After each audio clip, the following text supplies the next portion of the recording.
Hi everybody. Today I'm going to talk a little bit about sharing documents or items in your Google Drive and also permissioning for those items so that you kind of have a better idea what's happening when you share an item, who it can go to, where it can go, how to share it, and basically also how to protect items that you don't want to share. So if we go into our Google Drive, um, make sure you log in to Google if you're not already. Click on your app squares to get to Drive or type in drive.google.com.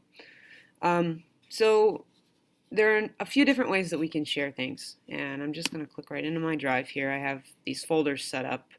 I'm going to go into my sample transparency items folder. These are the items that we've kind of been working with throughout this Drive course here. And there are a number of different ways that we can share things and that we can look at sharing things. The first thing I'm going to do, I'm going to let you know whether it's a drawing, a spreadsheet, a document, a presentation, or basically anything you create, any item you can create in here. The way that you share it is going to be the same. So if I'll open each of these just so that you can see um, your your sharing of these is going to be the same, like the place you will go to share them. So if you look here, you have blue share button on each of these. See, there's a blue share button there on each of these sample items. So it doesn't matter what kind of document you're working with, you want to look for this blue share button if it's any of these documents and you're right within the document. And just another note while we're talking about it, you might notice I have 5 different windows open here. These are because I have tabs open. They're called tabs. They're right across the top. They're kind of like file folders, essentially, except instead of being able to flip through it with your hands, you flip through it with your mouse. Okay, so if you've lost something somewhere, because that does happen sometimes. Where did I put that? I just had that open. Oh my gosh, I can't find it. Okay, look up for your tabs and see what happens. This Chrome can do tabs. Safari can do tabs. Most browsers are able to do tabs. And sometimes they do it, when you open up a new window, you don't even know you've opened a tab. So always check up here to see if there are tabs. Okay, so that was just a little a little chat about tabs so that you know how to find the documents that you're trying to share. So if I go into one of these share menus, so let's just say we're working with this drawing here. If you go into the share menu, you'll notice, first of all, when you scroll over it, it comes up with the permission. Right now, this document is private only to me. I'm the only one who has access to it. Unless somebody gets into my email or gets into my Google Drive, nobody else has access to this document. I'm going to click Share. As Google changes things, as Google grows, their menus change a little bit, but it's the same basic idea. In this case, you can get a shareable link. So let's just click that so you can see what that looks like. If you click Get Shareable Link, you have just turned sharing on, and at this point, this is what you've chosen. Anyone with the link can view. That means that anybody who has this link here can view it. They can look at it. They can't do anything else to it, but they can look at it. So if you copy and paste this link somewhere, let's say you copy it into an email and you send the email to 100 people, or you send it to one person and that person sends it to 100 people. Those people can all see it because you have the permissioning set to anyone with the link can view. Okay? So it doesn't matter whether you send it, it doesn't matter whether somebody else sends it, but this link is viewable to whoever has it. Okay? The drawing will be. Then you have a couple other choices though. You could put it so anyone with the link can comment. That would mean that those 100 people that got this link could make comments on your document. I wouldn't necessarily suggest that for a long term, maybe for a short term if you're looking for some quick feedback, but not for the long term to have it set up that way, because then anybody could write anything they wanted for comments. And then this one is even a little more risky. anyone with the link can edit. That means those 100 people could get in and just edit your document whatever they felt like. They don't even have to be signed in. They can just go and edit away. So that's probably not the best choice, but it would work well. Let's say if you were at a conference and you wanted to do a really quick group edit, you could throw this link up somewhere. Everybody could go in, see how this works. Then you go back and you change the permissioning off, or anyone with the link can view. Something a little bit more safe. Okay.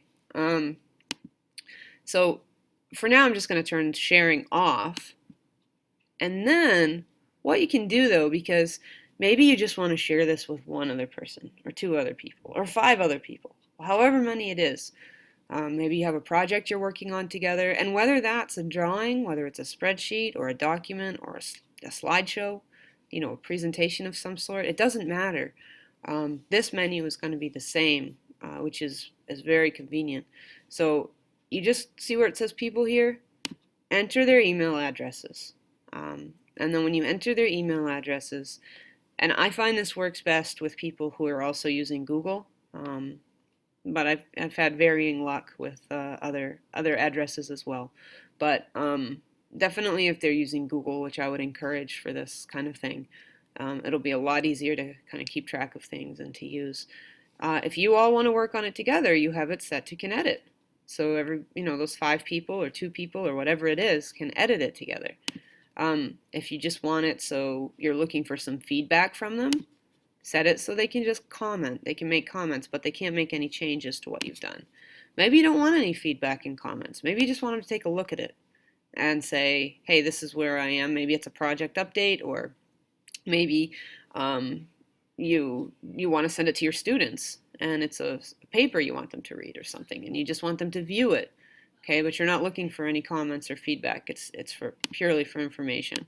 So put that in there, and then you can just click done once you have added an email address. So I'm already transparencyproject@gmail.com. This is to me, and you can add a note to go with it. Okay, so please take a look and make necessary additions. Make necessary edits, we'll say. Thanks. So that note will go with that. I can send it. If I click send, that'll go right to the other person's email. And then they can actually access that link back in their email, and they can go back and work with it anytime. So that's all about sharing individual documents. Now, one other great thing about Google Drive is, if I come back to my drive, I can also share folders. So if I click on this whole folder, and see this button up here that's like a person plus, and then when I hover over it, it says share. Look, if I click on it, it brings up the sharing menu. Okay, so maybe I want to share this whole folder with one person. Okay, I'm going to just transparencyproject@gmail.com, right? Add a note. Here is the folder of our work, and then I click share. This whole folder will be shared with me. And the great thing about sharing the folder is if I add something else to this folder, that item also gets automatically shared with that other person.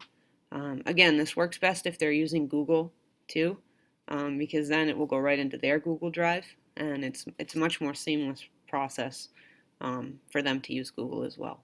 So I would really encourage that kind of sharing, especially for projects, things of that nature, because then you don't have to share 100 different documents. You can put 100 documents in a folder and just share the folder once, and then you can add 100 more documents to the folder, and you don't have to be emailing that person constantly.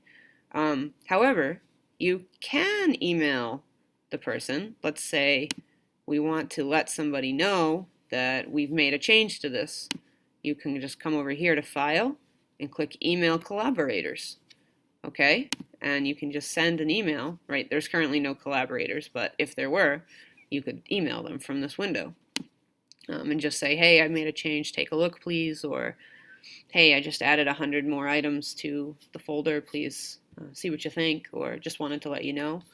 It's really convenient, these sharing settings, and they're set up quite nicely because you can really have a lot of control with whom you share them, and you can pretty much know where your items are going, as long as you don't set them to like anyone with the link. Um, but some items are maybe meant to be set that way, especially if it's something you've written you want a lot of people to see. So it really depends on the purpose of your item and how you have it set. So this is all about sharing and permissioning in Google Drive.